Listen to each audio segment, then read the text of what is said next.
प्रिय विद्यार्थियों, हमारे द्वारा स्नातकोत्तर उत्तरार्ध संस्कृत के पंचम प्रश्न पत्र में निर्धारित महर्षि पतंजलि द्वारा रचित व्याकरण महाभाष्य के प्रथम अध्याय के प्रथम पाद में आगत प्रथम आहनिक पस्पशाहनिक का अध्ययन किया जा रहा है।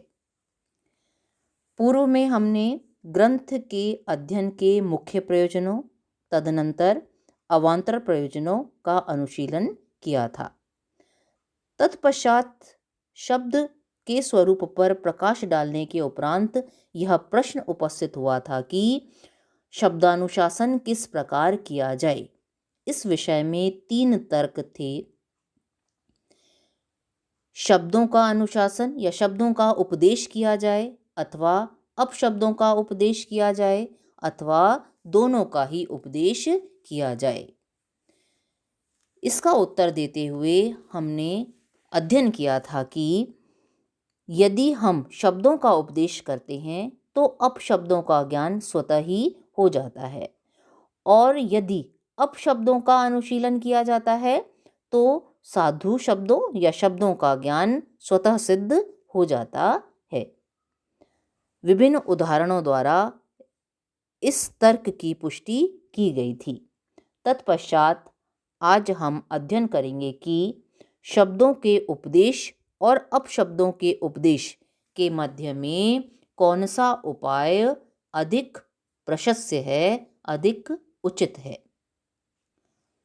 किम पुनः अत्र ज्यायः, इन दोनों में से अर्थात शब्दोपदेश और अपशब्दोपदेश, इन दोनों में से कौन सा उपाय प्रशस्य है। साधु शब्दों का उपदेश करना चाहिए अथवा असाधु शब्दों का उपदेश करना चाहिए। इसका उत्तर देते हुए कहते हैं कि लघुत्वात् शब्दोपदेशः, लघु अर्थात अपेक्षाकृत लघु होने के कारण, लाघव के कारण शब्द का उपदेश करना श्रेयस्कर है।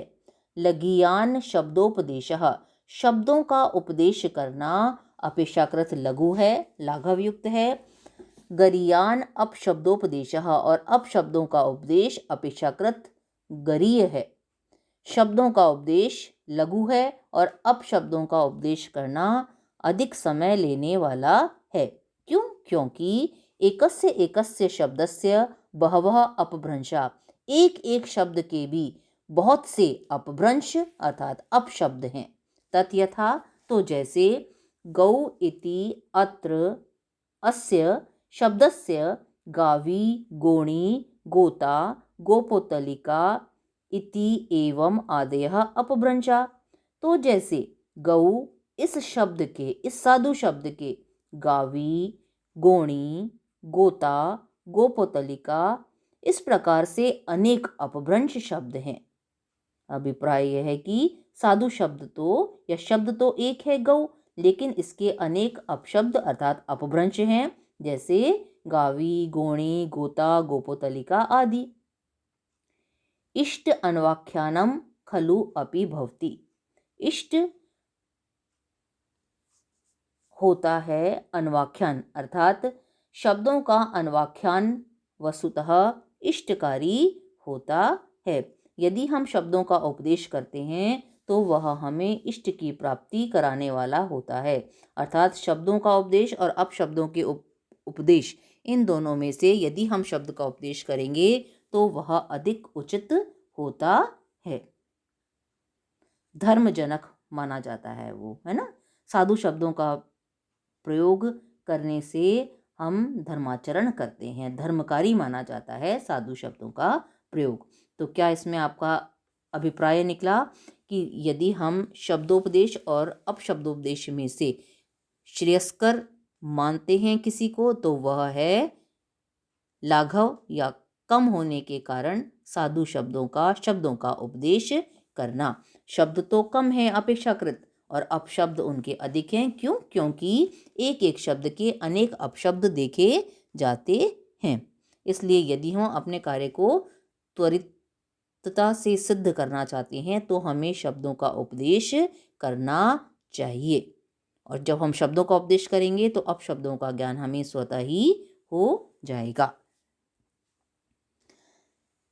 आगे कहते हैं वे कि अथ एतस्मिन् शब्दोपदेशे सति किम शब्दानां प्रतिपत्तौ, कि अथ फिर एतस्मिन् इस शब्दोपदेशे शब्दों का उपदेश सति किए जाने पर, फिर इस प्रकार से शब्दों का उपदेश किए जाने पर किम शब्दानां प्रतिपत्तौ, क्या शब्दानां शब्दों के प्रतिपत्तौ ज्ञान में प्रतिपद पाठः कर्तव्य, प्रत्येक पद का पाठ करना चाहिए। वो कहते हैं कि हमने मान लिया कि शब्दोपदेश और अपशब्दोपदेश में शब्दोपदेश अधिक श्रेयस्कर है, धर्म के अनुकूल है, इसलिए हमें शब्द का उपदेश करना चाहिए।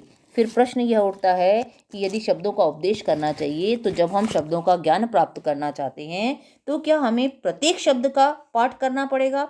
शब्दों के ज्ञान हेतु प्रत्येक पद का पाठ करना चाहिए हमें।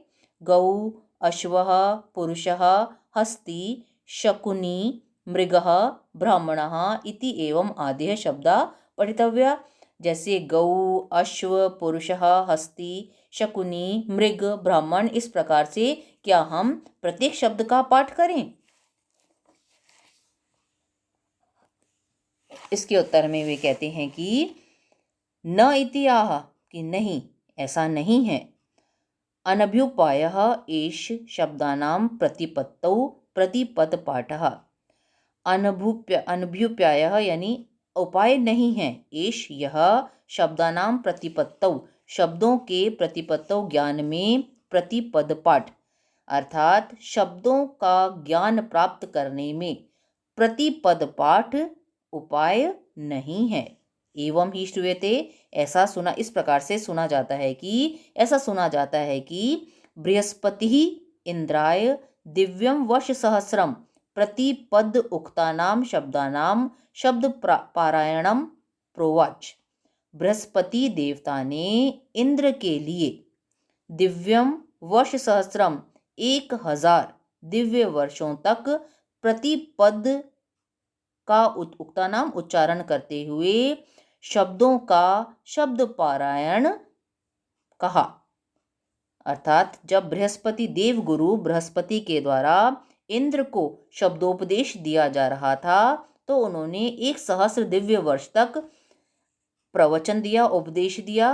कारण क्या था? कि वे प्रतिपद पाठ द्वारा शब्दों का उपदेश दे रहे थे। न अंतम जगाम, लेकिन फिर भी अंत को प्राप्त नहीं कर पाए। 1000 वर्ष तक देवगुरु बृहस्पति ने इंद्र को प्रतिपद उच्चारण करते हुए शब्दों का ज्ञान देना चाहा, किंतु फिर भी वह समाप्त नहीं हुआ। बृहस्पति च प्रवक्ता, अब उस गुरु शिष्य परंपरा में बृहस्पति ही प्रवक्ता, बृहस्पति तो उपदेशक थे, प्रवक्ता थे, बोलने वाले थे। इंद्रः च अध्येता, और इंद्र अध्ययन करने वाले थे, अर्थात दोनों ही दिव्य व्यक्तित्व थे। दिव्यम वर्ष सहस्रम अध्ययन कालः, और अध्ययन काल क्या था? सहस्र वर्ष, सहस्र दिव्य वर्ष। न च अंतम जगाम, लेकिन फिर भी समाप्त नहीं हो पाया वह कार्य। किम पुनः अद्यत्वे, तो फिर आज तो कैसी स्थिति है? आज के समय में तो यह कैसे संभव है? यह सर्वथा चिरम जीवती, यह जो व्यक्ति सर्वथा सब प्रकार से चिरम दीर्घ काल तक जीवित रहता है। वर्ष शतम जीवती, वो ज़्यादा से ज़्यादा 100 वर्ष तक जीवित रहता है। चतुर्भिः च प्रकारैः विद्या उपयुक्ता भवति, और विद्या 4 प्रकार से उपयुक्त होती है। यानी विद्या प्राप्ति के 4 चरण माने जा सकते हैं। आगम काल के द्वारा, स्वाध्याय काल के द्वारा, प्रवचन काल के द्वारा और व्यवहार काल के द्वारा। तत्र च, और ऐसा होने पर तो यदि ऐसे उपदेश दिया जाएगा प्रतिपद पाठ, तो अस्य इसका आगमकालीन एव आयु कृत्सनम पर्युपयुक्तम स्यात्, तो जो आयु है वे आगम काल में ही चली जाएगी, यानी बाकी के 3 चरण तक तो व्यक्ति पहुंच ही नहीं पाएगा। तस्मात्, इसलिए अनभ्युपायः उचित उपाय नहीं है। शब्दानां प्रतिपत्तौ, शब्दों के ज्ञान में प्रतिपद पाठ, प्रत्येक पद का पाठ करना, उच्चारण करना।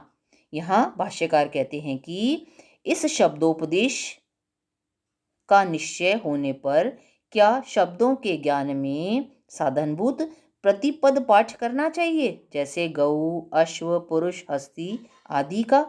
तो कहते हैं, उत्तर देते हैं कि नहीं, यह प्रतिपद पाठ शब्दों के ज्ञान में उपाय नहीं है। ऐसा सुना जाता है कि, ऐसा हमने शास्त्रों में पढ़ा है कि बृहस्पति, देवगुरु बृहस्पति ने इंद्र के लिए दिव्य सहस्र वर्ष तक प्रतिपद उच्चारण करते हुए शब्दों का प्रतिपद पाठ करते हुए शब्दों का ज्ञान देना चाहा, परंतु अंत नहीं हुआ। उस प्रकरण में प्रवक्ता तो बृहस्पति देवता थे और अध्येता थे इंद्र, और अध्ययन काल था दिव्य वर्ष सहस्र, फिर भी अंत नहीं हो पाया। फिर आजकल तो क्या अंत हो सकता है भला, आधुनिक समय में तो, जबकि हर तरीके से, हर दृष्टि से क्षीणता आई है, चाहे प्रवक्ता हो, चाहे अध्येता हो और अध्ययन काल हो, हर तरह से पहले की तुलना में कमतर स्थिति हुई है। जो सब प्रकार से यदि कोई प्राणी बहुत चिरायु होता है, तब भी वह अधिक से अधिक 100 वर्ष तक जीता है। वस्तुतः विद्या 4 प्रकार से उपयुक्त होती है। विद्या प्राप्ति के 4 चरण बताए हैं: आगम काल यानी अध्ययन काल, स्वाध्याय काल यानी अभ्यास काल, प्रवचन काल यानी अध्यापन उपदेश काल, और चतुर्थ है आपका व्यवहार काल यानी लोक व्यवहार अथवा शास्त्रीय व्यवहार यज्ञादि का जो काल है वो। इनमें से 100 वर्ष की जो आपकी आयु है वह तो आगम काल में ही समाप्त हो जाएगी, अर्थात पढ़ने में ही आपकी उम्र बीत जाएगी। बाकी के 3 जो चरण हैं विद्या के लिए उपयुक्त, यानी आप कब उसका अभ्यास कर पाएंगे, कब अपने शिष्यों को उसका उपदेश दे पाएंगे, और कब लोक व्यवहार या शास्त्रीय व्यवहार जैसे यज्ञ आदि है उनको करने में, उसे काम में ले पाएंगे। इसलिए शब्दों के उपदेश में, शब्दों के ज्ञान में प्रतिपद पाठ रूपी उपाय सर्वथा उपयुक्त नहीं है। इसके द्वारा हमें समस्त साधु शब्दों का ज्ञान नहीं हो सकता है। स्पष्ट है? वस्तुतः यहाँ आप थोड़ा सा देख सकते हैं कि दिव्य वर्ष का क्या मतलब है। दिव्य वर्ष का अर्थ है 360 मानव वर्ष, है ना। किस प्रकार से कि 6 मास का उत्तरायण देवों का दिन है, 6 मास का दक्षिणायन देवों की रात्रि मानी जाती है। इस प्रकार से 30 दिन हो गए आपके 30 मानव वर्ष। एक देव मास हो गया। इस प्रकार से 30 दिनों का एक देव मास यानी 30 मानव वर्ष हो गए आपके। और ऐसे 12 देव मासों को आप करेंगे तो 12 तीजा 36 और 0 आपका, तो 360 मानव वर्ष हो जाएंगे। 360 मानव वर्ष का एक दिव्य वर्ष होगा। तो आप स्थिति देखिए कि किस प्रकार से आप शब्दों का प्रतिपद पाठ करते हुए उपदेश दे पाएंगे। इसलिए हमें शब्दों का उपदेश करने में किसी अन्य उपाय को अपनाना पड़ेगा। स्पष्ट है? कल हम इसी क्रम में आगे बढ़ेंगे। आज आप इसका अध्ययन करना।